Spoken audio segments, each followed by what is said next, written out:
it is. It's almost like you need to have that documentation so you can be audited later on.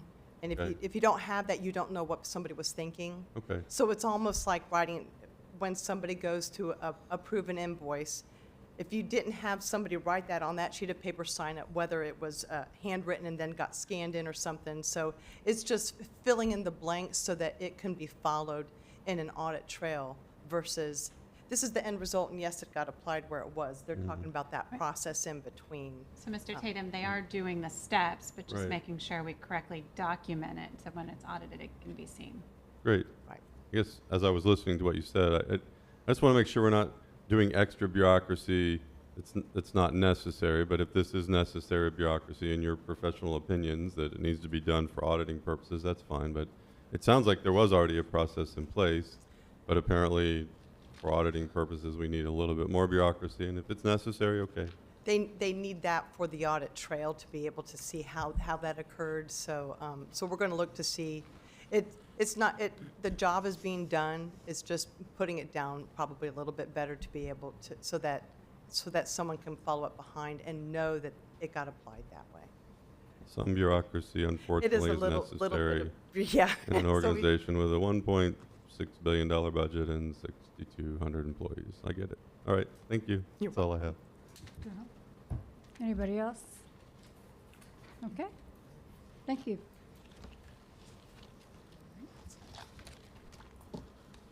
The next item I'd like to walk through is the special review, which was requested of the AAA High School Construction Manager at Risk, or affectionately known as CMAR, that particular review. Sorry. So as you may recall, this was something that was brought up kind of in addition to some of the in-flight internal audit work that was already being performed, where time was of the essence. So we jumped in and took a look at the procurement of this specific CMAR agreement for the AAA high school. Our objective here, as you may recall, was to make sure that we were in compliance with district policy and state statute, specifically for the procurement process of this agreement for the high school. And the 10,000-foot overview is right there on the first page, is that we did not identify any instances of noncompliance that would negate or invalidate the procurement process. We did identify some areas for opportunity to improve, to make sure that we have all of our bases covered as it relates to conflicts of interest, as it relates to procurement scoring, and as it relates to the language in the RFQ to make sure we're in aligned with state statute. Going in a little bit more detail, we'll start with number 1 on the results page. Thank you. This is related, like I mentioned, conflict of interest. We do recommend that the district develop procedures requiring selection committee mandatory disclosure of any potential conflicts of interest prior to participating in the selection committee. These procedures do exist for proposers, but do not exist the other way around. So from selection committee to potential vendors before they're being evaluated. The district is working on improving those procedures now. Second observation, or not observation, this is results. It was a little bit different because it's a special review. So the second item in the results memo here is related to the RFQ language. We did find that there was a directive from purchasing to provide a preliminary estimate on this work. However, there are state statutes 287 and 255, which states that agencies must first identify kind of that short list of vendors that are most qualified, and that cost estimates are not to be used as part of that step in the procurement process, but can be used afterwards once we have the short list. There was no evidence that the cost estimates that were requested were used as evaluative criteria. All vendors provided this information, but there was no evidence that it was used as part of the scoring, which if it was, that maybe would have changed the results a little bit, but we didn't see evidence of that occurring. And the intent of requesting this estimate may have been to understand whether the potential shortlisted vendors understood that scope of work. But we do recommend that we revise the RFQ language related to procurement directives to kind of clear up any ambiguity here about why we're requesting the things that we're requesting, just to kind of make sure there's no real or perceived biases or inappropriate evaluation criteria. The third item here is related to selection committee scoring. I'll be pretty brief on this one. Page 6 breaks down the specifics, but we did note that there were some slight errors in the calculation of the evaluative criteria for vendors. Overall, the error rate was less than 1%, so the nominal rating of vendors would not have changed even after we kind of corrected for those errors. So again, not something that resulted in a difference in who was awarded, but is something that we have some recommendations on how to improve the review process of the scoring, which the district is working on now.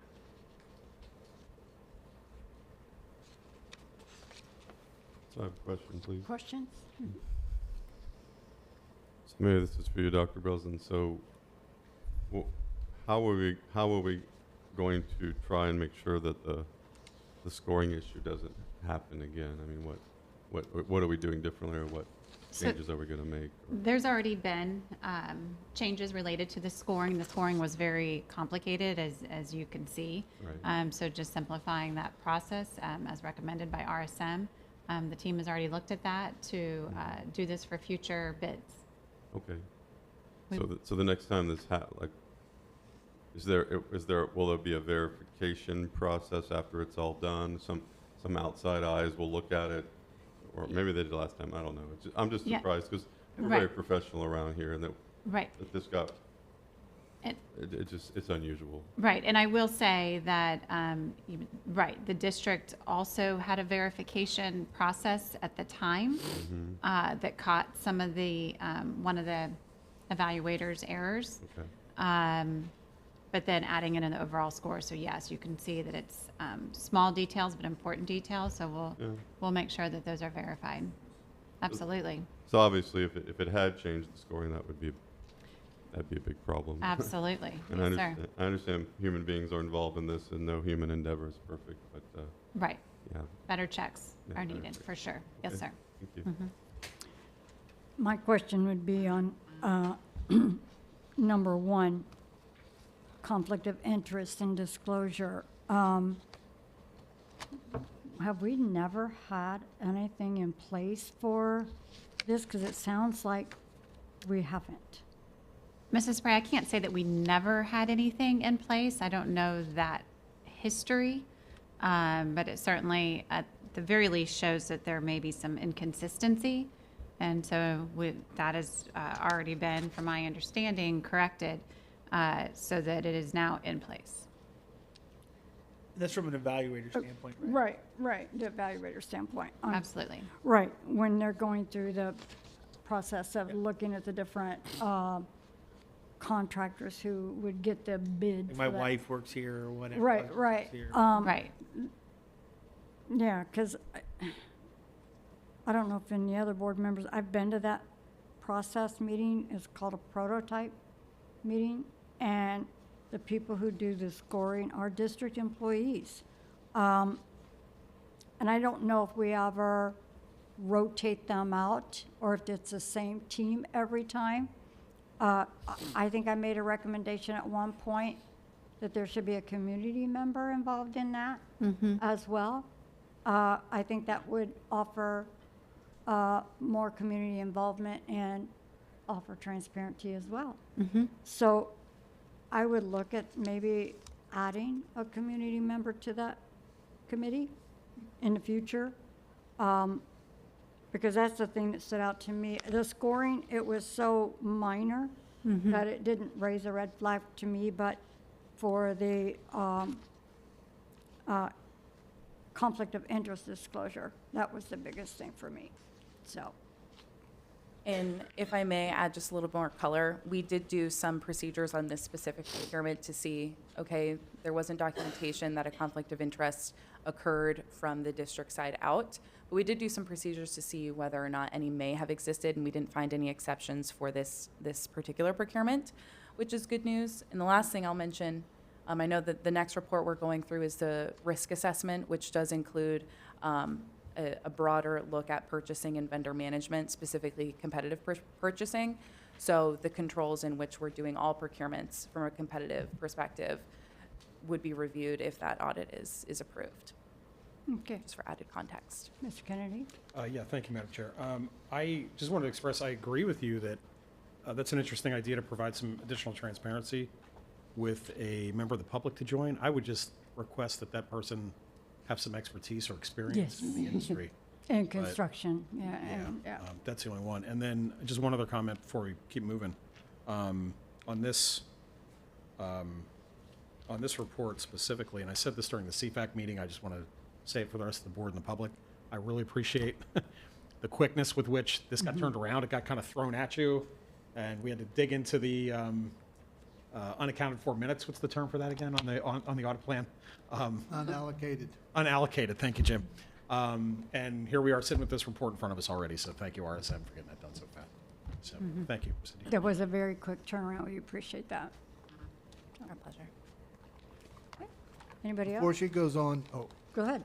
I just want to note that the millage report is not included. They are in process. They're using similar procedures to what's going on with the sales tax as far as verification of the items that are in there.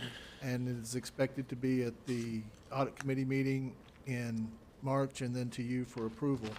And it will be before the deadline. Okay. Very well. And next up, All right. The last item that we have for you all today is the 5-year risk assessment. A few things that I'll mention to begin with. Starting on page 3, this gives an overview of what some of the key pillars are in the risk assessment process in alignment with industry frameworks. There is language on this page, which I do want to highlight, that this document is real-time. It's labeled as kind of a proposed internal audit plan because it's a living document. In subsequent pages, you'll notice that there is a 5-year internal audit plan. But of course, if we get into year 2 or year 3 and priorities change or there's another special request, we do have room for special requests. And if we want to move anything around, then this document is meant to be agile to work with you all and can be updated as needed. The subsequent pages, page 4 lists some of the key components to have in mind for your internal audit function. Risk assessment there on the top right, that's of course where we are now. We're also executing components of the audit plan, but also built into your internal audit function, of course, are follow-up over previously issued observations. So for example, the 2 observations we just went through with half cent, those are meant not to just stay in that report and die there, for lack of a better term, but it's something that we'll be following up on to make sure that if we have controls and recommendations that are being made, we can follow up periodically and confirm that any recommendations, or if the district goes a different way to remediate that risk, we're verifying that that's been completed. Starting on page 5, this walks through the risk assessment process in greater detail, starting with collecting stakeholder input. So of course, you may recall some of our meetings with you all. We also met with district leadership and with management and process owners to understand what are some potential difficulties or potential risks that we need to be cognizant of that are specific to Manatee schools. Page 6 talks about some further identification of risks. We consider risks from a number of different lenses. Risks in areas where there are no controls, risks in areas where there are controls. So this page kind of talks a little bit more about that process before getting to our risk analysis on page 7. Page 7 lists some of the additional lenses that we review risk from, and I spoke to this a little bit earlier. We're looking at financial materiality, reputational risk, of course, operational complexity if there's many changes in an operational environment. Sometimes that's a good time to take a look at what those changes were. Compliance, of course, previous audit findings, audit recency. If this is an area that hasn't been audited at all in the last 6 years, maybe that's something that would need to be brought up a little bit higher on the list. Kind of goes into more detail on some of those other risk categories, but just wanted to call that out. Before we get to page 8, which lists the kind of first half of the 5-year proposed internal audit plan. So you'll notice in the first column on page 8, that's where we are now, our current fiscal year. Half-cent sales surtax, of course, we just walked through that. So that's in progress. Millage, Mr. Daniel just gave an update on that one. That's also in progress. The risk assessment is where we are now. Follow-up, this is something I talked briefly about earlier, and it's something that would be occurring every year. But the next two internal audits on this proposed plan are maintenance work orders and payroll processing, payroll and compensation. So just to give you a very quick overview of what those particular areas would look like, they're detailed on pages 10 and 11, but at a high level, the review of payroll and compensation looks at, again, that control structure around benefits, salary adjustments, deductions, any supplemental pay, looking at compliance and operating effectiveness of what that process looks like from start to finish. So from the time of an employee is being set up in the system to the time an employee is being paid, looking at the year-end pay controls. And then segregation of duties, of course, is something that's kind of baked into all of the internal audits, making sure that we have the right people performing the right functions and there is no overlap for real or perceived biases or for controls to be circumvented. Maintenance, like I mentioned, this is the second remaining area for this fiscal year. And this would be taking a look at the work order system, how we're managing vendors and contracts related to maintenance, making sure that as the district grows, we have the right controls in place to that so that we can keep up with the maintenance of our current assets and facilities. That could be work order identification, how a need is identified, how a need is prioritized, the completion of a maintenance work order, and the review of a maintenance work order to make sure that we have, like I mentioned, the right controls in place to not just make sure that we're in compliance, but everything is being done in a safe and efficient way. Those are very high-level overviews of what the next two internal audits are on this proposed plan. As you can see, there are many internal audits for the remaining years, fiscal year 27 through 30. And these areas are proposed, and as I mentioned earlier, can change if we need them to change. So I'll pause here. If there's any updates or questions, rather, I'm happy to go through those. Question? So the schedule that we have here in front of us, was that developed in conjunction with the audit committee? Okay. We asked them to do it independently of us coming with their professional assessments, Right. fresh set of eyes, no bias Mhm. in place. We are required to do that every 5 years. I think they did a wonderful job. But again, no, we just said, here's what we need, go do it, because we did not want to impact or affect what they were doing and what they were seeing. We wanted it to be an independent assessment. Right. But you all reviewed their Oh, yeah. plan and And we have gave it the thumbs up, basically. somebody assigned to each one of these jobs from our committee. I was the one on this risk assessment, and they went back and looked at several things based on what I was able to give them some history. But again, let them take it with a fresh set of eyes without me trying to color them before they looked at anything. Again, what's the way we try to do all of these is the reason we bring them in, and with their professionalism, their experience, and their independence, we get the good product. If we're trying to direct it too much, we bias what they find, and we're trying to have, I guess, a purity to it. Okay. That's all I have. Thank you. Mr. Kennedy? No, I'm good. Nothing? Nothing? Okay. Go ahead. If I may, we're going to use this, though. We have assigned the work. Ms. Mentzner's going to work with them on the payroll. I'm going to work with them on the maintenance requests. The next one in line, I believe, is a capital program look. We've got Mr. Baliga signed up to be the representative on that. What we do is help identify the scope, make sure they're hitting points that we're aware of. It's like I talked about. I had a historical perspective that was able to bring to them, but we don't just send them out there in the dark. We do have somebody that they can talk to. That also helps us as a committee have one of the committee members having touched it through the whole process and able to keep us apprised of what was done. we found that that's a process that's worked very well within this committee for the last years, and that's where we're going. Whereas they've identified these two that are planned to be done by June 30th, we're also looking ahead and forward planning into the next fiscal year, so we don't just get to it, stop, and have to start all over again. There'll be the items on the 27 will be looked at before we get to the end of the year, as far as timing, coordinating with the staff, making sure that there's no stumbles. As we did with the AAA report, from time to time things come up. We do have unallocated time in our budget. If that happens, we will of course shift gears and do like we did. I authorize that on the basis of the committee, even without being able to talk to the other members because of the nature and the critical need for it.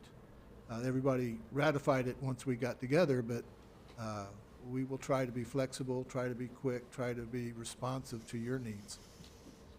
Okay, thank you. Great. That concludes my report, unless there's any questions. Based on what, from that committee meeting, there was discussion on, well, even when they presented, they represent several school districts throughout the state. And based on what they've seen in their districts, they kind of use that as a platform as to what would need to be looked at over the next 5 years. And even on page, I think it's the last page maybe, page 19, is a little heat map, which I liked. Yes. And that just kind of shows you what areas in other districts as well, not just school districts, but other places that they audit, those were the areas of highest concern. So they took those into account as to how they would build out our 5-year audit plan, so. Mrs. Spray, if I may, it's really helpful to us, especially as a new superintendent, because they're able to identify what I should really be looking at in terms of anything that might be a risk, but also point out what other districts might be doing really well as helpful suggestions. So it's a great partnership all the way around. Indeed. Okay. The last things to note is on your meeting on the 20th, you have the audit report for the ACFR coming from the Auditor General. You also have their operational audit. Those don't come out of our committee. They come directly to you from the Auditor General. But we have looked at those and recommend that you do accept. You don't approve their work, you accept it. We recommend you do accept the audit. The financial audit was clean, no adjustments. Got to give kudos to the staff. The other thing that I give kudos to the staff for is they actually write their own ACFR, the actual report. Many other districts will hire an expert to come in from outside, and yet to be able to do it and not have any significant changes other than some reclassifications, that's high praise.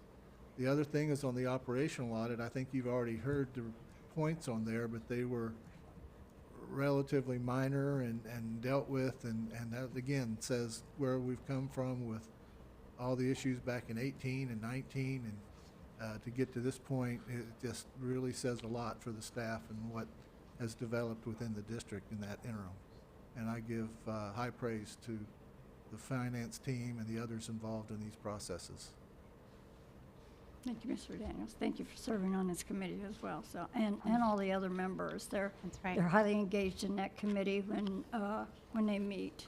And Mr. Kennedy for the liaison and the things that he does for that. We appreciate it. Definitely, thank you. You have a question? Go ahead. Just one more comment. I just wanted to update the board. The integration of the former Financial Oversight Committee and the Audit Committee is complete. Mrs. Harrigan has jumped in from day one, but Mr. Di Silvestro also joined us last week for his first meeting. So the whole, I think for the first time since we integrated, the whole team was together. So And it was a very Let the board productive, very engaging. Everyone was very Right. engaging, so absolutely. I think it was a good thing. Okay? Anything else? Thank you very much. Thank you. Thank you Thank you. very Mr. much. Daniels. Appreciate it. Thank you, Rachel. Okay. And then the next item on the agenda is the Greater Florida Consortium of School Boards. This is the federal, not the state, but the federal proposal for legislative program. I know everyone received that, looked at it. I kind of served on that subcommittee when that was being rolled out. I don't think there's any issues with it from what I see. If any other board members has any comments on that. This will be on our agenda as well as the report from RSM will be on our agenda for the 20th to accept. But I think we're all good with that. No? Any questions on that? No? Okay. And next up, we are going to have discussion on our draft strategic plan, and that will be Mr. Chapman and Mr. Omar Edwards.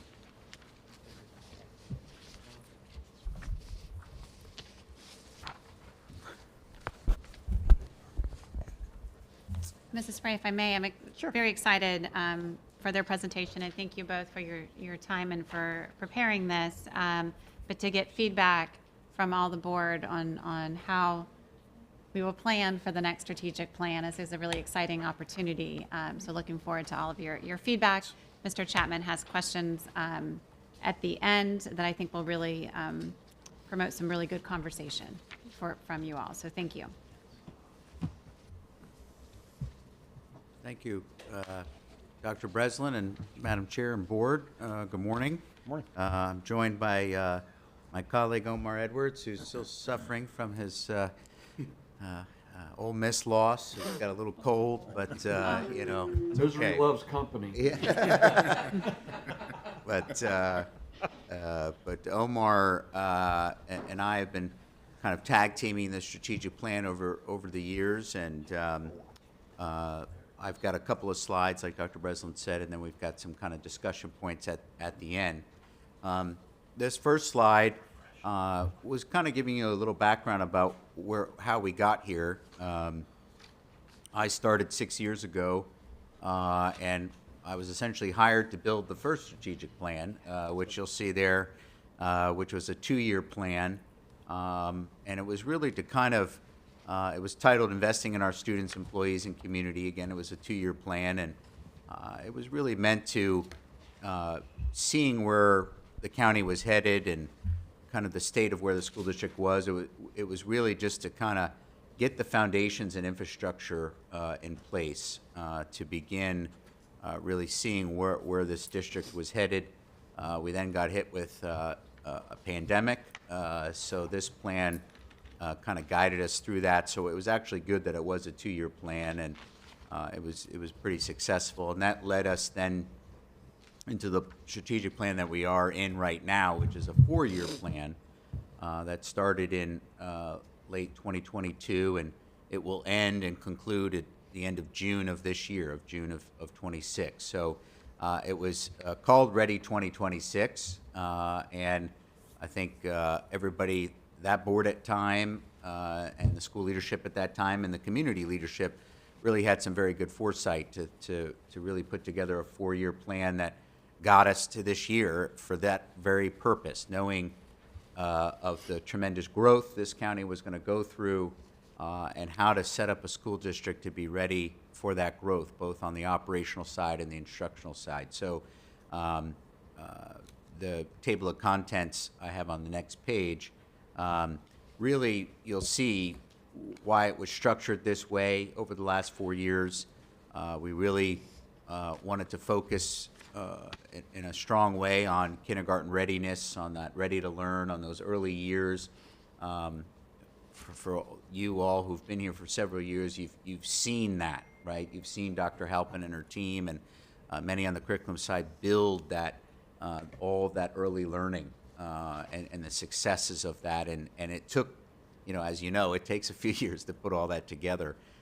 So we've seen, and then the data shows that we've seen tremendous success in that area. And then next was Ready for Life. You know, one of the biggest success stories here in Manatee County is our graduation rate, and how our district team and school principals and teachers have really worked hard to continue to grow that graduation rate. And Dr. Ganzamir and his team growing out so many of the college and career readiness programs, and you've seen that successes right here at this podium. That section we have continued to grow, and that was really that preparing kids for life, and there's some great successes there. And then that third section, ready to grow, right? So next week, we're going to have some hard hat tours of our 2 new elementary schools. You all are going to break ground on our 8th high school. We've opened up our first full-size K-8. We grew Barbara Harvey. We did grow Guy Harvey, but we grew Barbara Harvey. I mean, that takes years and years of planning, right? And both on the financial side, the operational side, and that's really what that section is. And look at all of the safety and security systems we've put in and improved. Really took the years to do that, and you just heard from our audit team about our financial stability and passing the millage and doing all those things. So that's really, those 3 sections have been really seen as great success in this district, and really those 6 years of strategic planning got us to this point. And I think we're seeing that both academically and operationally at the success level of this district. I'm going to give the microphone here to Omar to talk a little bit about the mission and vision and core values, which is something that Omar is really, cheerleads around the district, around the county, about our mission and vision and core values. Later, we'll have a discussion point on this, but I'll throw it to you, Omar. All right, thank you so much again. As we look at our current mission, I can truly stand here and say that one of the first tasks I was tasked with is to really get it out there and make sure that we're well aware of who we are and what we do. And whether it was PTO meetings, SAC meetings, department meetings, community meetings, we really clearly conveyed our mission to make sure that we will educate and develop our students today for their success tomorrow. We want to make sure that we care about our students past high school. We have to equip them with the tools that they're going to need to be successful, but it has to be post-high school to ensure that they are successful in life. And our vision is to be an exemplary student-focused school system that develops lifelong learners to be globally competitive. I remind them when we do presentations that we have to ensure that our students are ready to compete with students outside of Manatee County. We have to be able to compete globally, and we have to ensure that our students are really prepared for that. So you have our vision right here in front of you. But the essence of the plan, in any plan, it really lies in your core values. And to have academic excellence through innovation and teamwork, we share that it's really important that we work as a team and we all work together to do that. We could not have the accomplishments that we've had without everyone working as a team to support our fearless leader. To have professional responsibility and respect at all levels, we know that's not only going to help you in school, but it's going to help you in life. But the greatest part about the core values is to have transparent communication at all levels. You just heard about our financial stability and where we are with our audit team. You know, we're fully transparent. We put it all out on our websites. We communicate. And when there are issues, we take them head on, and we embrace that. Do we have a perfect system? Does a perfect system exist? You know, we try hard each and every day to be the best that we can possibly be. Quality schools strengthen our community. I'm from here. I truly know that the only way that we're going to truly impact our community is to have quality schools that strengthen our community. And we need our students to stay here. We don't need our best and brightest to leave us. We need them to reinvest in our community. And the greatest part about what we do each and every day is our commitment and dedication to each and every student. We don't pick our students. If you walk in the door, whether you have a disability or whether you have a handicap or whether you can't read or can't write or can't speak English, we're going to embrace you the same way each and every day. Now, the current plan has gotten us to where we are, and it may take a new mission, a new vision, and core values to get us to the next level, because we still haven't embraced that A right now. So whatever it takes for us to get together to help us accomplish a new mission, a new vision, or core values, or take part of the current plan that we have, what can we pull out of there that is working? Ready to life, ready to learn, ready to grow, whatever components. But at the end of the day, it's where we all work together for a common good to get us to turn the corner and be the best school district we can possibly be. Thanks, Omar. This is kind of a draft timeline that, again, this current plan ends at the end of June of this year, and so it would be a great goal for us as a district leadership team, as a school leadership team, and as a school board and as a community to come together and produce a new strategic plan by July, so that we can launch that plan in all of our summer leadership conferences and to our school, to our schools before the school year begins. So, July, August, it'd be great to hit that timeline. Or hit that goal. So this is kind of a timeline that lays that out. It's worked in the past, so we're going to use that again. We're in the beginning of January here, so we're essentially kind of kicking off the process here with this workshop. We're going to form a, whether it's called a steering committee or, whatever we kind of call it, but that's a committee that is made up of district and school staff. It's made up of community and business leaders that will meet periodically to work on this plan as we move forward. So we're going to start that process here in January and February, start to lay out some priorities. I'm going to get on the next slide about how we're going to kind of do that and what mechanisms we're going to use to kind of put all that together. You'll see, around that May time is a busy time for us with graduations and all of that, but we're essentially out of testing, so that's a good time to start to really kind of prioritize and really focus on what we learned in March and April with a lot of data and meetings and surveying. And then June, get to that final strategic plan. Obviously, we'll have a couple more workshops with you all to start to finalize that, start to see what it looks like Omar said, lay out some sections, some titles, things like that, and try to get it finalized around that June, July timeframe, knowing it's the summer and all of that, but that would be a great goal. And then obviously spend the fall communicating that out to the community. So what, under Dr. Breslin's approval and leadership here, we've brought back a group that used to be called Battelle for Kids, but that was now taken on by the School Superintendents Association, which is fantastic. Dr. Breslin's a member of that association, as is probably every superintendent in Florida.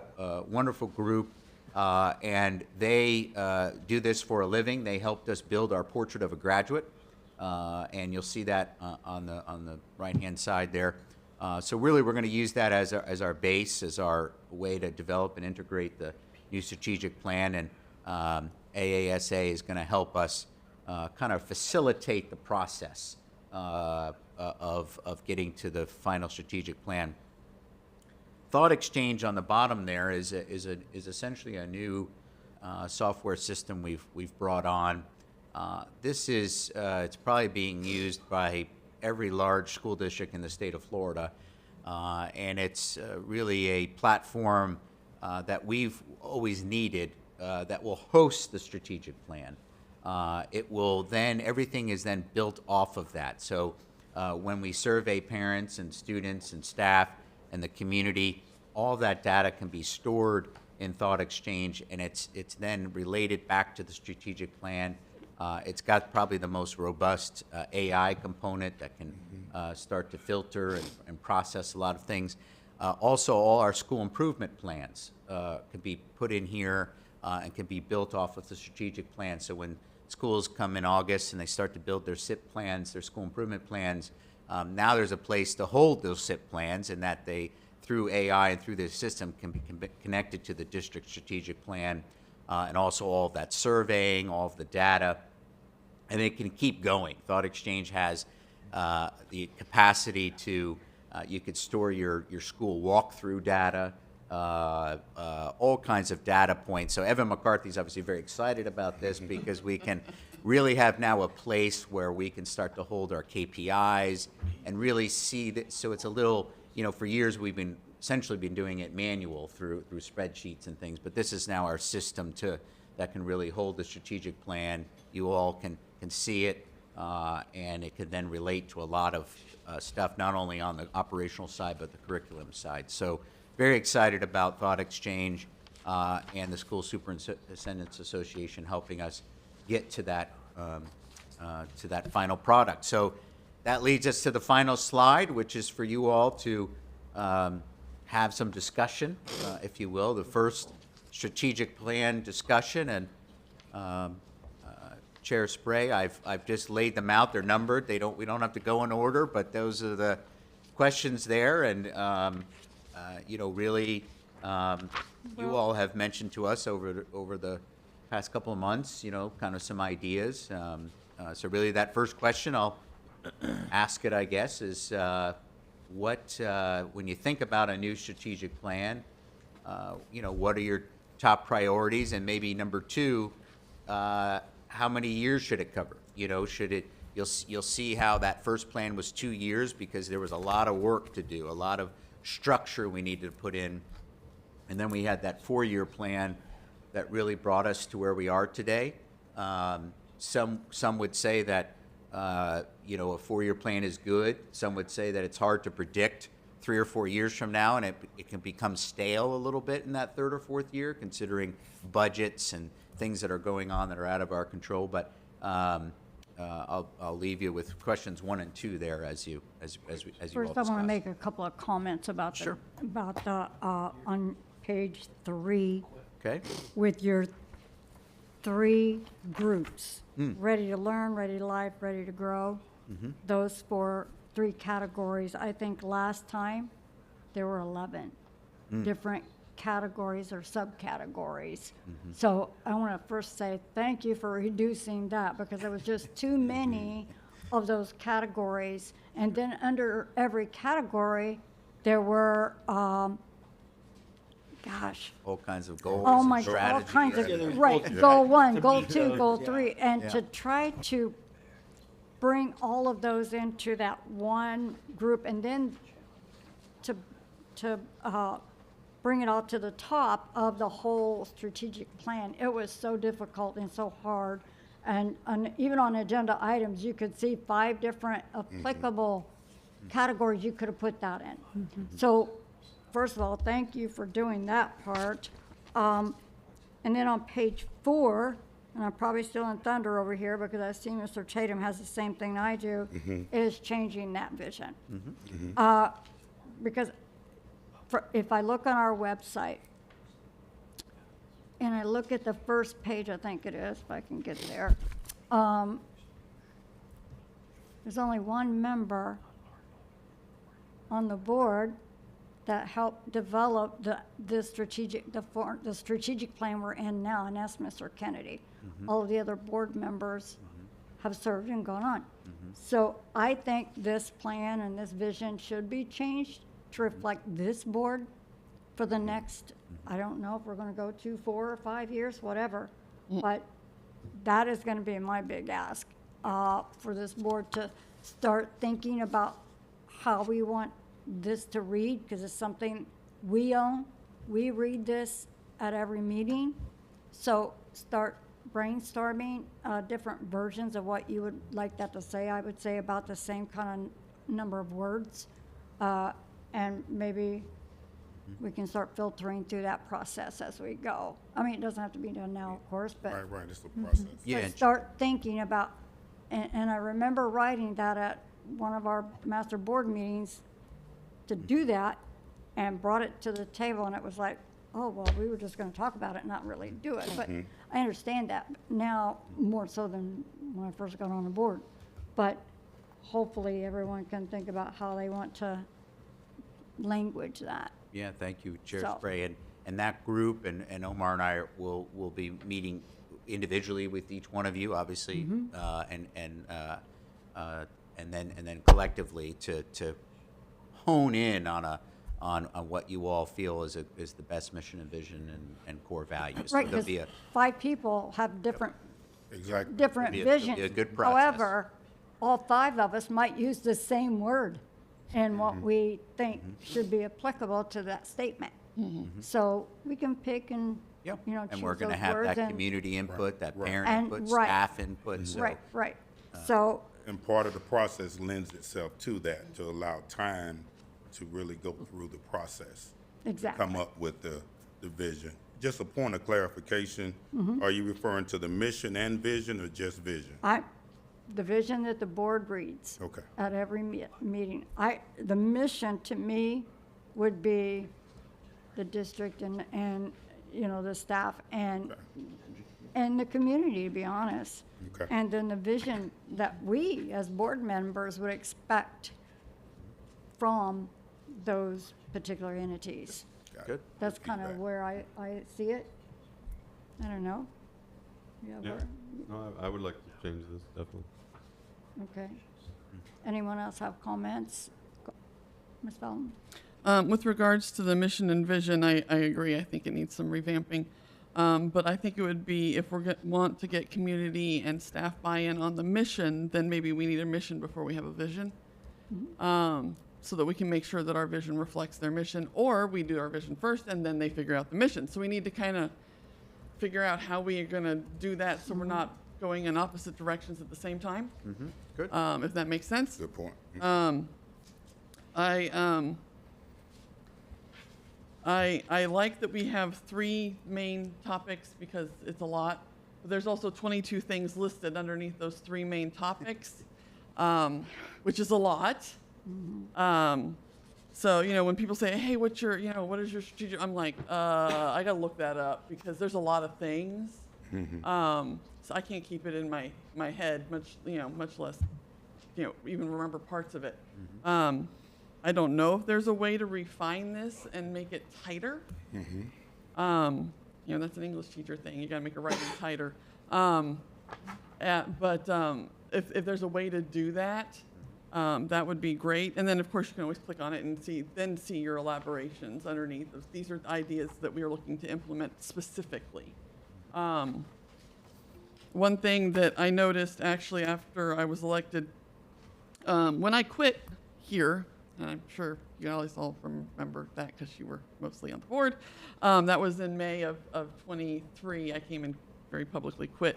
And I had pointed out under the Ready to Grow that retention was not there. And that was, and there was a lot of us that quit that year. Like 6 English teachers in my school quit that year. And that was just my department. They've added in retention since then. And I was very happy to see that got added in like almost right away. After that meeting. And that was great to see, and I want to make sure that we do continue to focus on that. We are losing teachers. They are not happy. And of course, a lot of this is stuff the state shoves on us that we have to shove on them. So, we've got to make sure we keep that as an important focus. That's just something that's really important to me. That we keep our teachers happy and our staff happy. Because we can only do so much with the money that the state gives us. So I want to make sure that continues to be like a priority. Good feedback. And I think those were really my biggest thing. And I'm going to go ahead and throw this out there. We are living in a contentious political environment right now, and I want to make sure that we keep politics out of it. Anything that could be construed as political, we keep it out of it. so many districts are putting things in there that the public gets mad about, or one side or the other, or everybody. You know, I just want to make sure that nothing can be construed as political, because I think our board does a really good job of trying to keep politics out of what we do every day. And I would just want to make sure that the district stays that way. Thank you. Thank you. Well, I guess I'll go next if I may, Mr. Oh, sure, go right ahead, I'm sorry. I'll just I run was right through the reading. list. What do I think? What are my top priorities? We can discuss.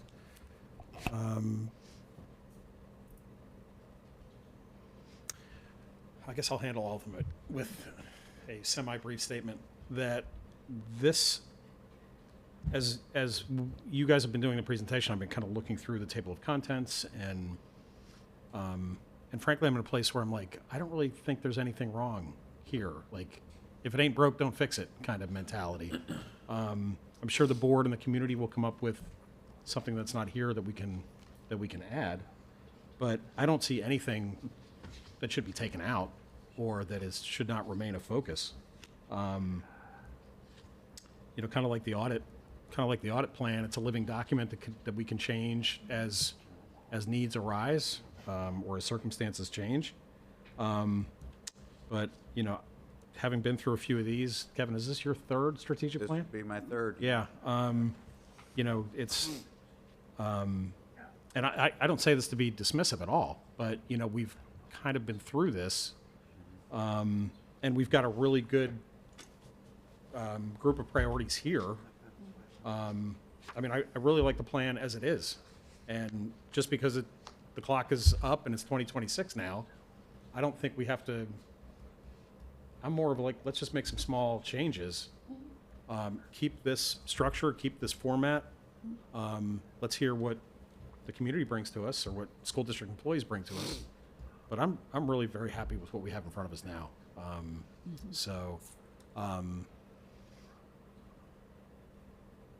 How comprehensive should the KPIs be? You know, I'm kind of, with strategic plans, I'm kind of in the school of thought where 2 to 3 years is probably, 3 is probably the maximum. 2 is probably ideal, maybe 3, but, you know, when in doubt, less is more. You know, kind of that first one where we had 40 something, it's probably, yeah, we were, you know, we got a little, we got a little out over our skis there, but it was okay. We were, you know, we're coming from a good place, but, I like that we got to this, smaller number of things to focus on. And, I don't know. I mean, I guess you can all see where I'm going.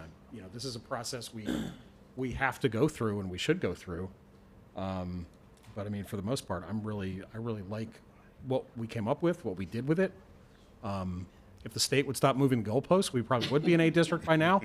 You know, because I think that's true. Like, and that, because that is ultimately our final measure of success, which the vast majority of the public probably isn't really up on the inner works in the district, but they know what our school district grade is, or their kids' school grade is. You know, but. So please, DOE, stop moving the goalposts so we can, you know, but they always will, and we know that's going to happen, and we'll just do our best to achieve in the environment we're in. So, yeah, I mean, that's kind of, you know, that's just kind of my basic feedback. As we kind of go through this process through June, I'll be happy to step in, but I just want to kind of share that, like how much I like the one that we're working off now. Okay. Mr. Joe? Thanks. So, I'll say that I think one of the most important parts of the strategic plan is the community involvement, right? Because ultimately we're here because obviously we're representing the community, and we're here to make sure that our education system is preparing our students to help our community, right? So I think getting the input from the community on what they want to see our students be able to do, that portrait of a graduate, right? Like what's the community's vision on what's a good community member when they graduate from high school, right? So I think that's really important, and you mentioned that, and I knew that was part of it. Before just kind of answering any of this, honestly, I don't think that there was any problem with the amount of stuff and the things that we had on there and everything like that. I think there's two different versions to this strategic plan visually, from a visual standpoint, right? I think you've got the overall strategic plan, ready to learn, ready for life, ready for to grow. And you've got your basic couple in there that we're trying to focus on. And then you've got the one that's like down to the nitty gritty of like, how do we evaluate it? How does the staff evaluate it? And that's where you're going to get, you can't sit there and say, so we do like business plans and things like that. I'm in finishing one in my own like personal outside of here, right? So like, if you're going to say, I'm going to do X, Y, Z, you've got to explain how you're going to do X, Y, Z. And so how you do that is by subtitles underneath saying, well, I'm going to do this and I'm going to do that. So the fact that we had all that stuff written out wasn't wrong. I just don't know if that I think there should be a strategic plan, like basic, and a strategic plan, we wouldn't say nitty gritty, but more in-depth, detailed, how are we going to get to those steps, right? What do you think? And because you can't say we want to have 90% graduate from high school. Well, how? We want 90% to graduate from high school. No, like we're going to have to show steps on how we're going to get there. What are we implementing? What are we doing? You know, who are we partnering with in the community? What are we doing as a district for, you know, different ways to help the graduation rate? We got to list how we're doing it, but I think it's how we present it. Like here's the overall view, here's the in-depth view. There are going to be some people that are in the community that are like, oh great, we're doing this. I don't need to see the nitty-gritty stuff. Like I don't need to see how the sausage was made. It's fine. I'll just grill it and eat it, right? But there are going to be some people that say, I do want to see that sausage made. Like, how are you actually doing this? So I think there's two different ways to show it. I think you have to have the granular part. You have to have the details, because that's the only way that we're going to be able to sit back eventually 2 or 3 years down the road and evaluate, did we get there? Well, we didn't. Well, why not? Well, we said we were going to do A, but we didn't do A. Or we didn't do it well enough or whatever. But if we don't even have A out there, we're never going to have a chance to see that. So I think it's two different things. I think it's how, you know, an in-depth and a 30,000-foot view one. So we're like, when we're asked, like, what's your strategic plan? We can just rip off ready to learn, bang, ready for life, bang, ready to grow, bang, and not necessarily say, well, this is how we're going to do it. You know what I mean? So I think that's just my first comment. I agree with Mr. Kennedy to the point of, I think we've got some really good stuff going on in our strategic plan now. I don't think we need to blow up anything and start like a brand new. I think we're doing some really good stuff. So I don't think that for some of the priorities and stuff, we kind of all said like early learning was a major priority for us, and I still think that's the case. I mean, I'm not speaking for everybody, even at least for me. I still think that's definitely part of the case. Whether when we move on to a new strategic plan, I definitely think that is. I think for me personally, and I think it was ready for life. I think we've got, and we're on the path, and we've talked about changing, you know, Bayshore and looking into adding some of the polytechnical and the career and all that kind of stuff. I think in the education system in the last 20 plus years, we have not done a very good job of showing our students, and I'm not saying us, I'm saying holistically, of it's not just about going to college. Like you can go be a successful citizen, human being, father, mother, whoever, whatever, and you don't have to go to college, right? And so, and I would say that kind of turned right around like 2000 when like No Kid Left Behind, and I was in high school, and it just kind of like, it was all geared towards college. So I think we're getting there, and I think we're doing the right steps, but that to me is a priority, is making sure that we're showing every option and opportunity that's out there for our students, not just college. As far as the mission, I'm just kind of going on the line. As far as the mission, vision, core values go, I think it's tough because I don't particularly have a problem with our mission and vision and core value. I don't have a problem with any of them. I think that the mission, I do agree with Miss Spray, the mission is definitely from a holistic district level, like what is the mission?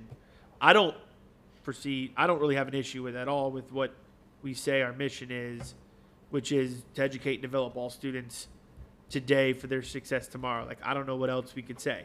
Educate, develop, prepare. I mean, so the mission, I don't have a problem. The vision, I mean, we can tweak it and do whatever we want. I don't really have a problem with that either. You know, yes, we do want to be focused on lifelong learners, globally competitive. I could probably throw some stuff in there about maybe some citizenship and being a part of your community and things like Right. that as well. But I don't have a huge issue. I do think it needs to be centered around our core values, though. Like if we're okay with our core values, our mission and vision can't be that much different than our core values, right? I think they all interlink together. For time, I think that's something that has been asked, like how long? You know, I think that so I came in the middle on 21, and then we went through 22 to 26, and now we're here. I think that for a strategic plan, I think like a cycle of 2 to 4 years, to where if a kid comes in, I think about it like a freshman to a high school, or even like elementaries. That's a little bit obviously longer, but as they go through their phases of school, how do we transition? How do we do that? I think 5. What was this one? 4 or 5? 4. 4. I think the sweet spot is like 2 to 3, because you should know within 2 or 3 years, hey, we're trying this right here, this goal. We've done all 6 things underneath that we said we're going to do to get this goal, and it's not working. So we got to figure something else out. We shouldn't have to wait 2 more years to then change our goal from the strategic plan. I think you find out if we're being successful or not within that 2 to 3 year range. I think 4, maybe a little too long. So I could see shrinking that a little bit. And then, yeah, other than that, that's all I got. I look forward to sitting down. I look forward to hearing what the community says, and really kind of building it off of that. Of what do our stakeholders, what do our parents, like, what do they want their kids to look like, right? Like, mine are now gone and done, but like, what do they want their kids to look like in this age of what we're moving into, of technology and different things like that? It's going to be interesting. I would like to see somewhere. This may be getting like too granular right now, but I would like to see something in there, as I just said, about technology, like Ready for Life. Like, I would like to see something in there, and I don't think we necessarily have it. Something in there about like personal skills, like when I mean skills of like Technical. like talk, no, like just like Skill trade, like yeah. personality skills, like talking to someone, job interviews, Yeah.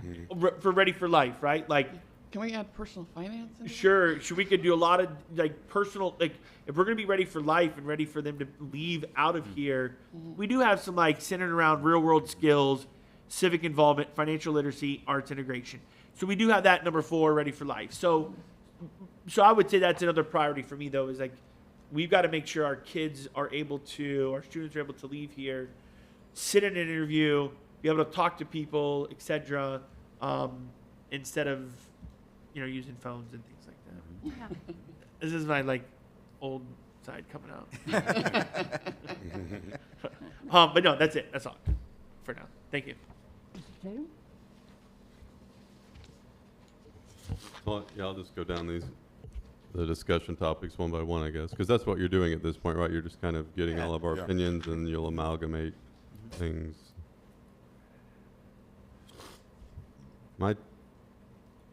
I kind of agree with the 2 gentlemen, everyone that's spoken, but the 2 gentlemen that have spoken, I'm not really upset with or have any issues with what we have here, Ready to Learn, Ready for Life, and Ready to Grow. I don't think anything's necessarily broken. I do think that the last strategic plan was too long, and there was too much in there and difficult to kind of follow some of the things that I don't see, and maybe they're a little specific. I know we had to kind of focus the staff on things like transportation efficiency and stuff like that, you know, and some of these are kind of high level. Like if you go over to, let's see, Ready to Grow. I don't see anything in there about transportation. Is there something in there about transportation efficiency and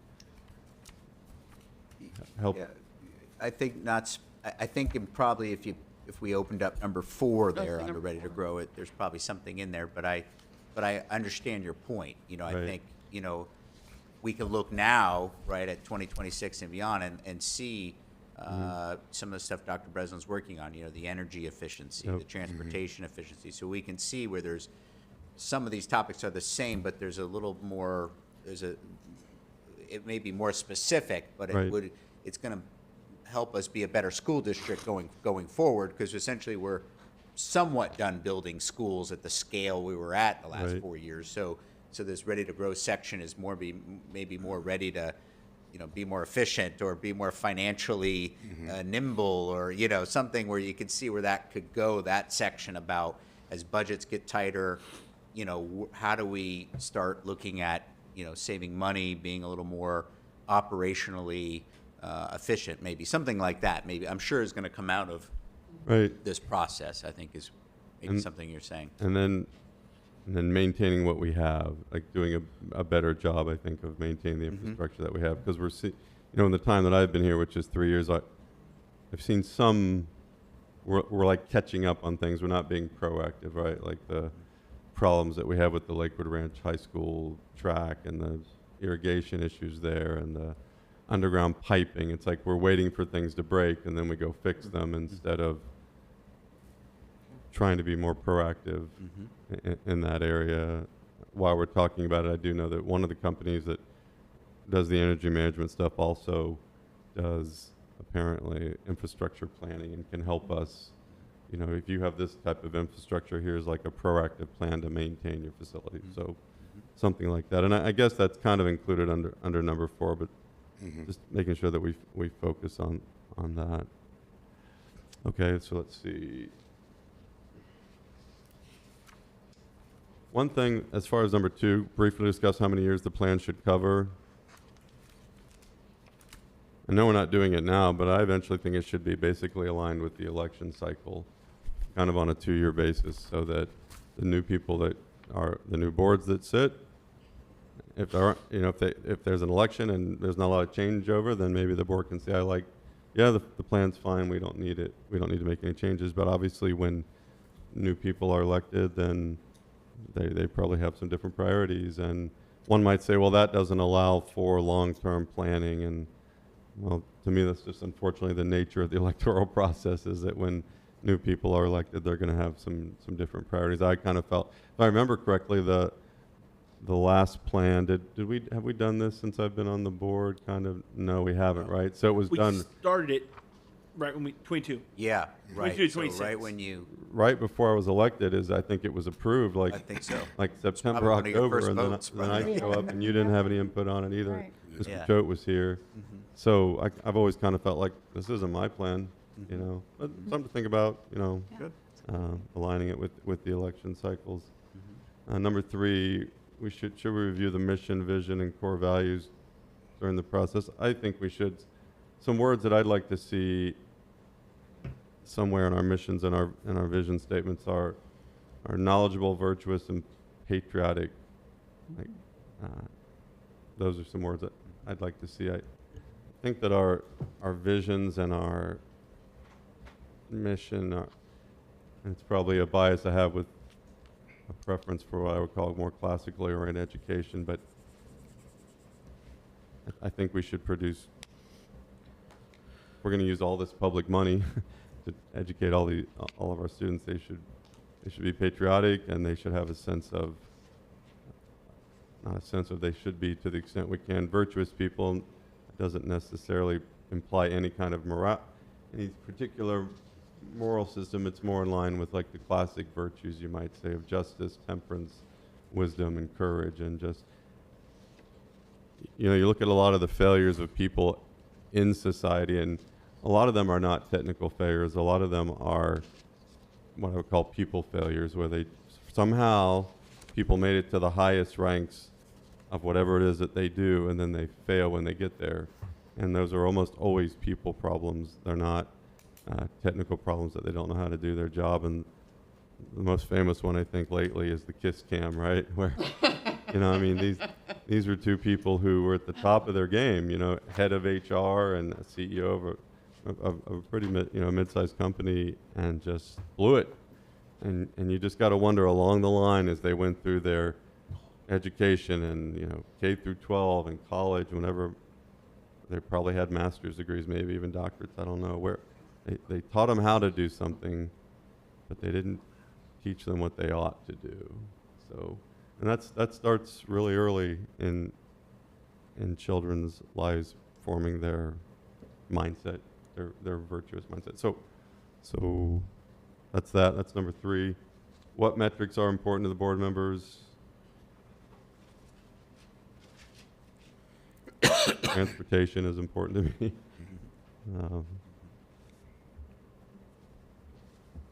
I guess 3rd grade reading is important. I in the sense of it's you learn to read and then you read to learn. So graduation rate is to some degree. Yeah, I guess it is. What else would be an important metric to me? I mean, I wouldn't want to see us go down in school grades. I don't know that getting an A rating is, I mean, it'd be nice to have, but I'm always concerned about when you start putting those kind of metrics out there, and then are we doing the right thing? Or is this really what's best for our students, or are we shooting for some A grade or A goal or whatever? And the best example to me of that is, and we do the right thing with our 8th grade math, and how we could have better math scores, right? Or we could have better letter grades at some of our schools for math, right? But we choose to take a different road, and we accelerate our 8th grade math students, right? So that and then that hurts our 9th grade math scores. But my point is, if we're just, I'm not really all that concerned about getting an A, although it'd be nice if we could. Let's put it that way. Because we could. I mean, we could do things like that, right? We could switch up that math thing, and who knows, that'd maybe give us an A like that. So how comprehensive should the KPIs be? I think less is better in that situation.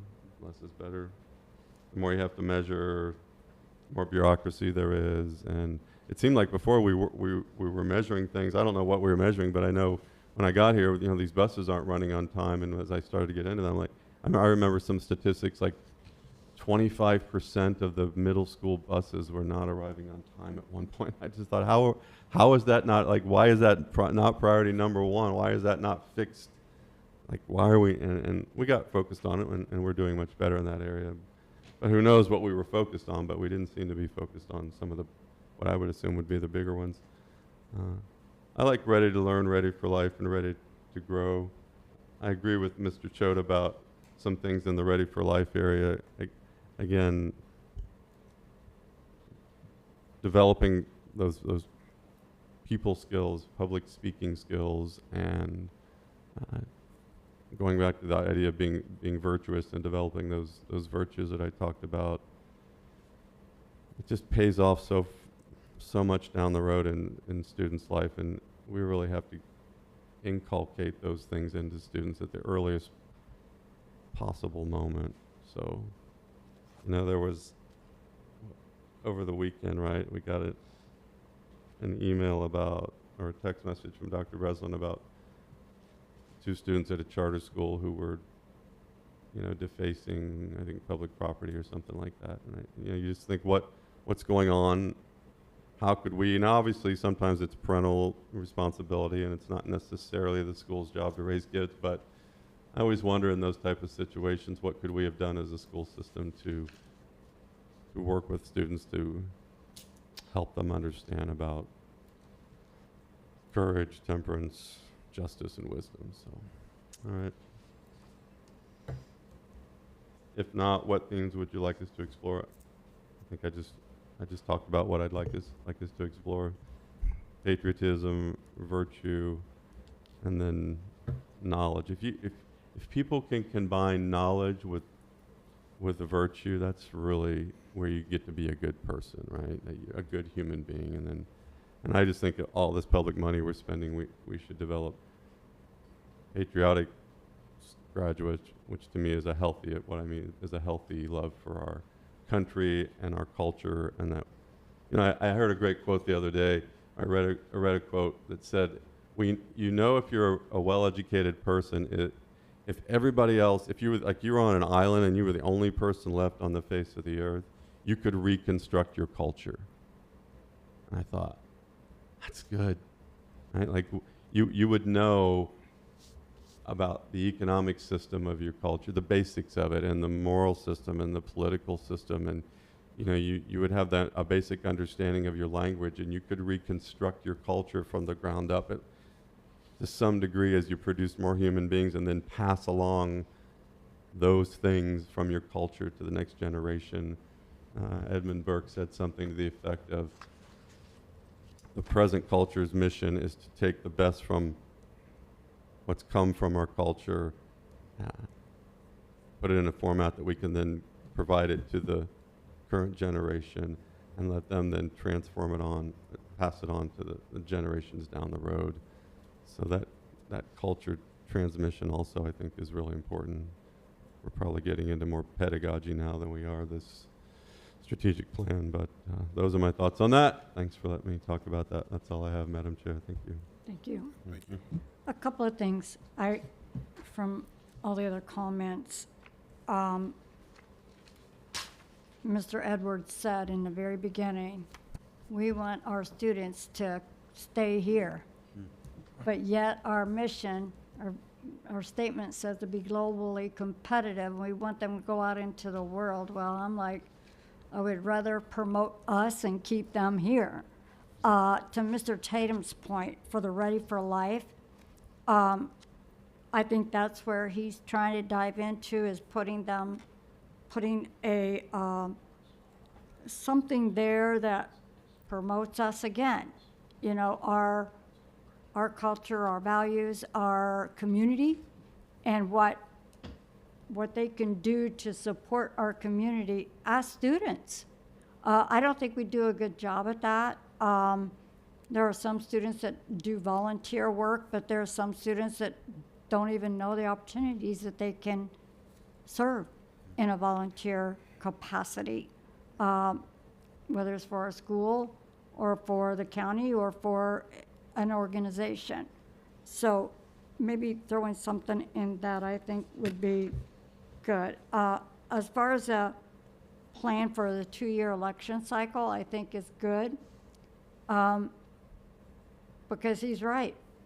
When we came on the board, we took whatever was handed to us from the former board members, and we didn't have a say at all.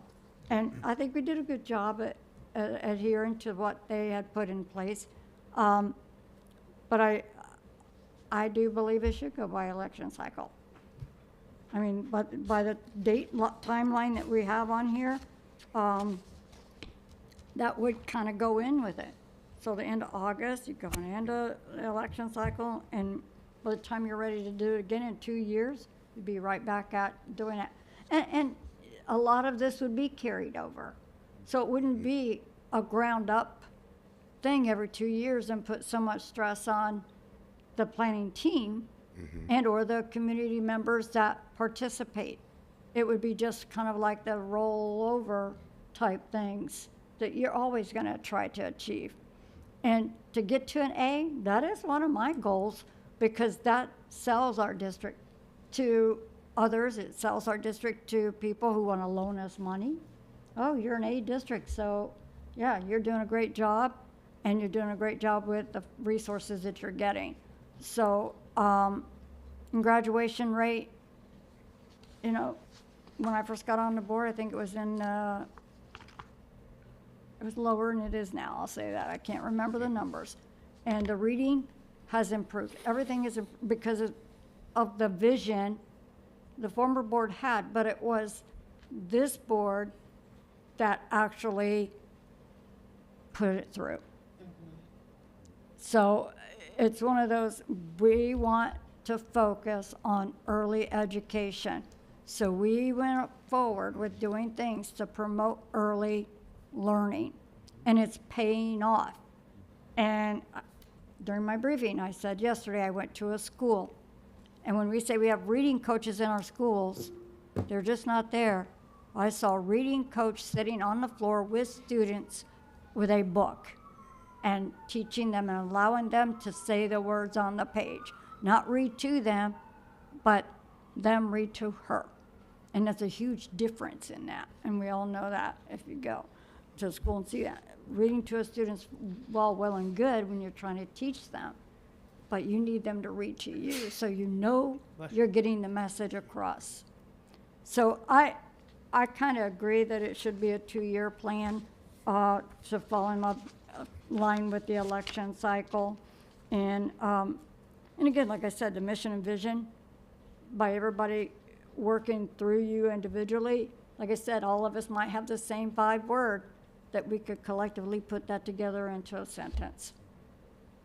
So that's what I have. Ms. Felton, you have something to add? I didn't actually hit most of these. I just threw out 2 things, but then everybody was hitting everything, so I have a couple of things I want to throw out there that Sure. I thought we were going to go back and discuss, but we're just doing it all at once. So I'm just going to hit the ones I didn't hit. And kind of some of it We followed Charlie's lead. Yeah, we did. Yeah, I know. So I'm like, so I got to come back around. But I do agree pretty much with almost everything the board said. I really think it should be a living document. So if you do the 2-year cycle, we get to like this point in the year, January, February, we've completed the election, people are sworn in, they've gotten their feet wet. And now let's see if we need revisions. What things, we all talk about what we want to do during the campaign, right? So once we get there and we actually kind of see how things work, maybe give them a semester or a quarter, give them a quarter so they actually know how it works once they're actually in the seat and they're done drinking through the fire hose. What revisions do you think we need to add? What things did you see through your campaign period where you felt like change was needed? So if you kind of make it like a living document and do a review every 2 years, and then if we need to, like in 3 or 4 years, hit it hard, we need to make major changes. But that way everybody gets to weigh in. Like 4 of us here didn't create this plan. Dr. Breslin didn't create this plan. Right. So as we go through that, then we can personalize it, add our own heart, our own feelings to it. If you do it like that, I think would be really great. And then, of course, then we don't have to reinvent the wheel. As well, I do agree. I really like what we have. I don't think it needs major revisions, just some tightening and some tweaking. We do have a lot. I mean, technology has changed. The world has changed. People are not having babies. For our generations sitting here, the next generations are going to be smaller. Yeah. Children are not being born at the same rate. And when they talk about declining enrollment, well, people are not having 2.5 children anymore. They're having 1.98. We're not even producing enough children to regrow our own generations. Each generation is getting smaller right now. So that's something else we need to keep in mind, that, we're not growing, but we need to reinforce what we've got. I just want to make sure that whatever we do with this, we have a new superintendent. Her priorities are not going to be the same as whoever was sitting in that chair when the first one was done. We need to make sure that we incorporate those. So that I think would be the biggest revisions, is making sure that Dr. Breslin's vision, her goals are in here, because she's the one leading the charge. We sit up here and we talk a good game, but really she's got to put it together. She's got to run it. She's got to implement it. So if it's not something that she feels is a priority, then maybe that needs to be shuffled around. So that's really, I think, where the big revisions would need to be, that it suits the things that she's putting in place. So she's not implementing somebody else's vision for the district. In terms of wording, Richard, I'd like to throw out the word integrity. When I was a teacher, as you know, I taught high school, and I had juniors my last year, but I did juniors and seniors and most of the time. And my thing for them was two things. One of them was integrity. I had a massive flag in my classroom that said, in a world where you can be anything, be kind. And I was one of the graduation speakers for class of 22, I think. And that was the theme of my graduation speech, is because, at that time, things were very contentious out in the world. And be kind. You don't know what the people around you are dealing with. They may be reacting to something that's personally, they're having a really hard time. They're struggling with something, and they're reacting, and try and keep those things in mind, and don't react back. And that was an important lesson in my classroom, and we really enforced that, and my kids were great. And integrity, because and then of course I had a poster. And we talked about it frequently, about integrity is doing the right thing even when no one is looking. And we talked about that a lot. And then the last thing that I did with every single grade I taught was that you need to have a marketable skill.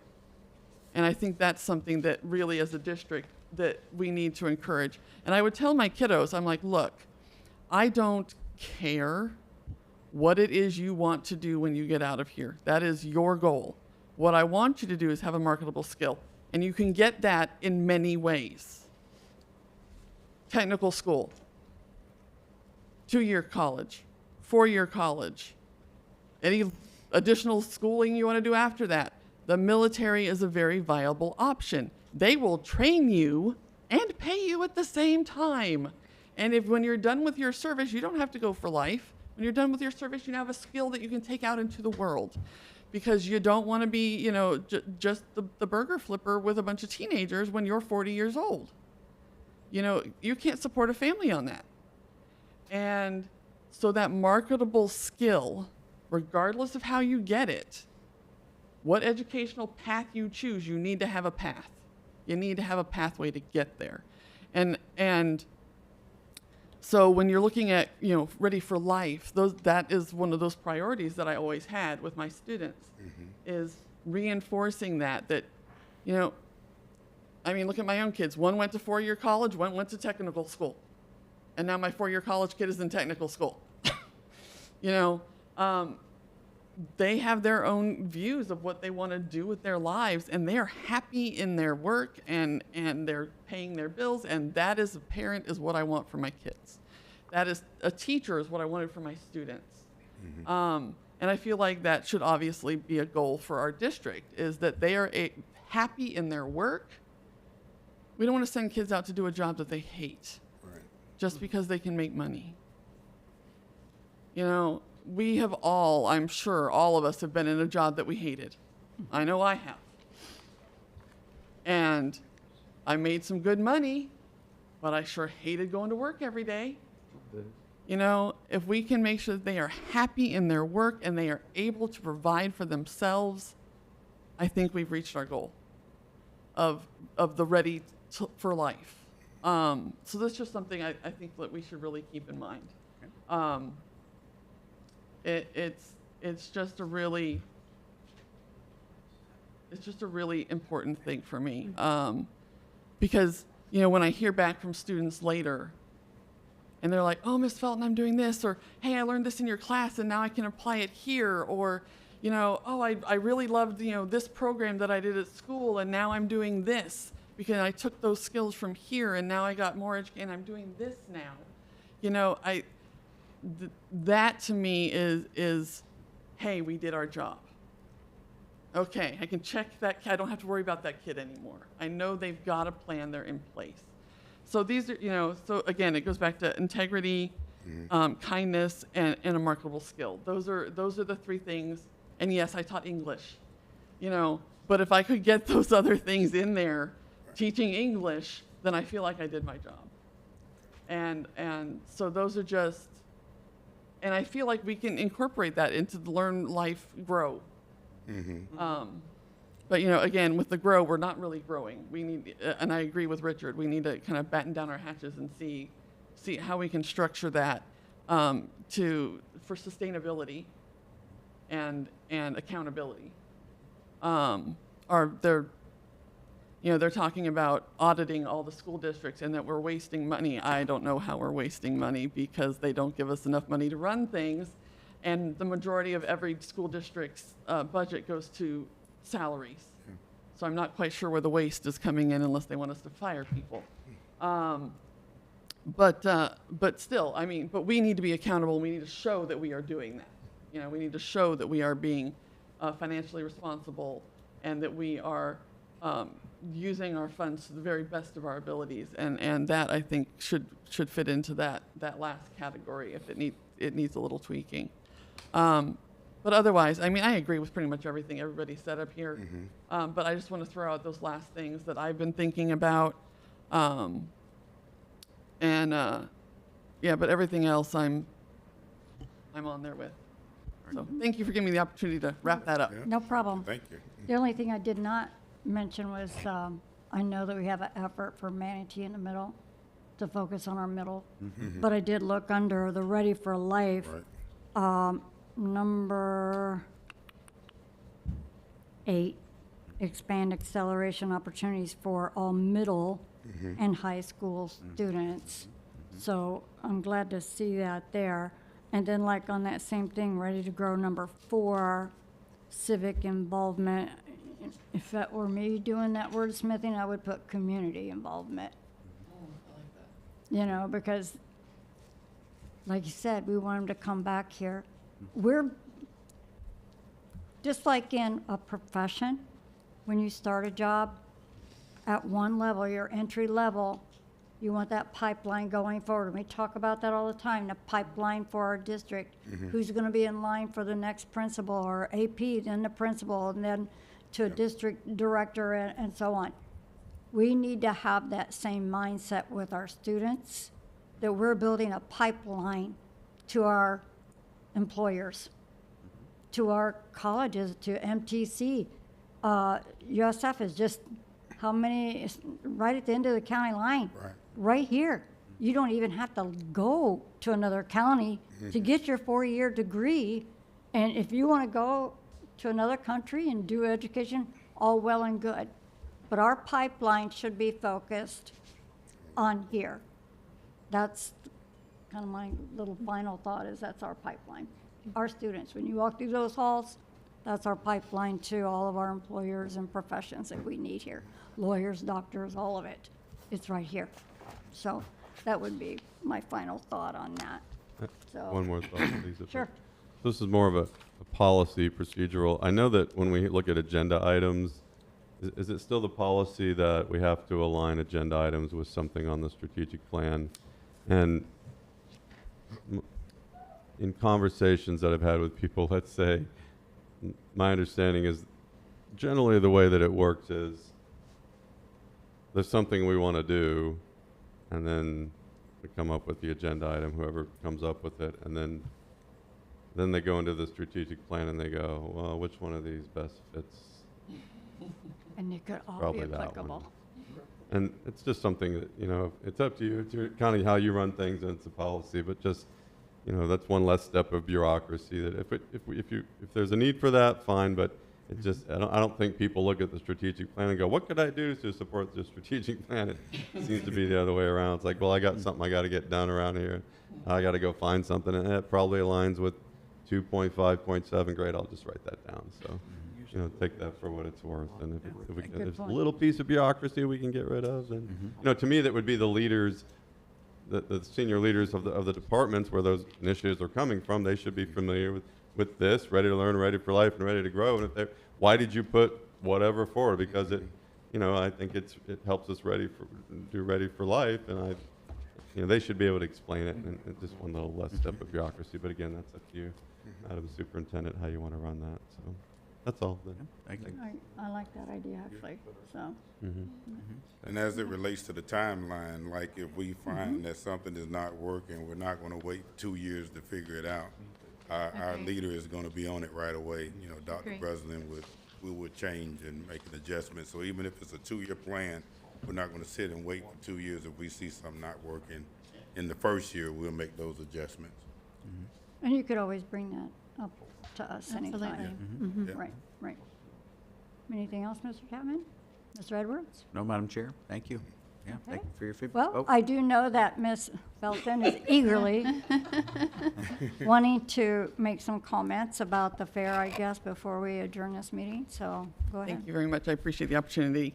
So as you all should know, the fair kicks off Thursday. The district, Mr. Chapman has been very valuable in helping get this going. We are partnering with the fair for the first ever media day. I've mentioned it before. We have a group of schools that are coming to participate. It's a small-ish group. I think there's 12, including Rowlett is participating as well. And we are going to have kiddos. I'm going to be there all day on Thursday. If you get bored, come over and hang out. It starts at noon. And you can find me. I'll be wearing my red jacket. And we're going to have groups of kiddos, and they're going to go around and they're going to be doing video filming and making a news report about the fair. And then they're going to enter those for competition.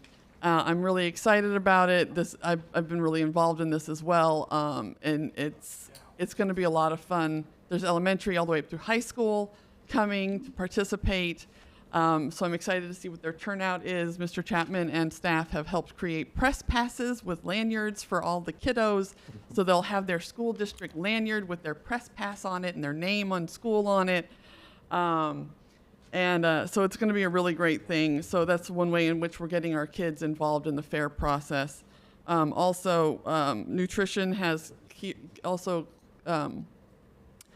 teamed up with some of the fair folks, the media folks for the fair.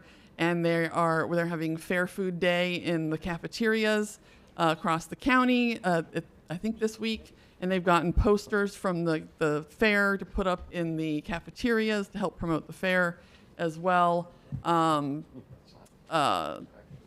Monday is a free day for kids. That starts at noon.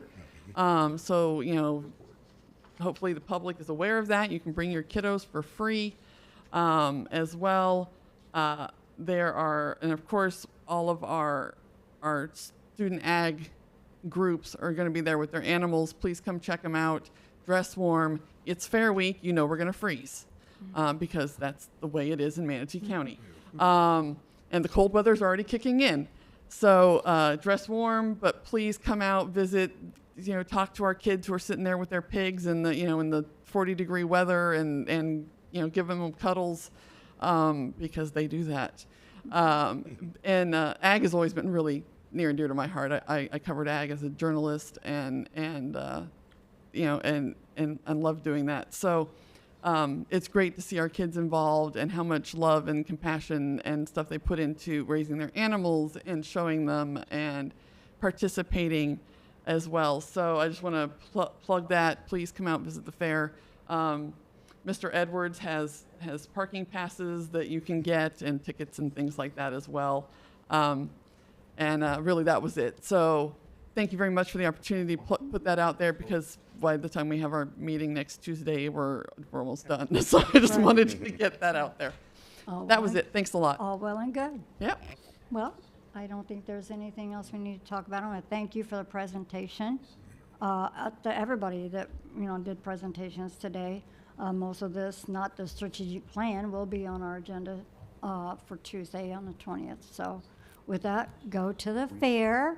Not only look at the animals, but look at the artwork that's in the building as well. And Mr. Edwards is manning a table in Veterans Hall. That's so right. Come by and see us there. And if you have time, go out and visit with him as well. And that's to people to apply or just get information about our district and hopefully promote our district. and promote our district-wide, including MTC. So it's all going to be a good thing. And I'm so glad I'm taking credit for that one, because I'm the one that pushed that we did that, because that's a very active building, and I think it's a perfect spot, just right next to the county, so we'll compete with them, but I think we can outshine them. Okay?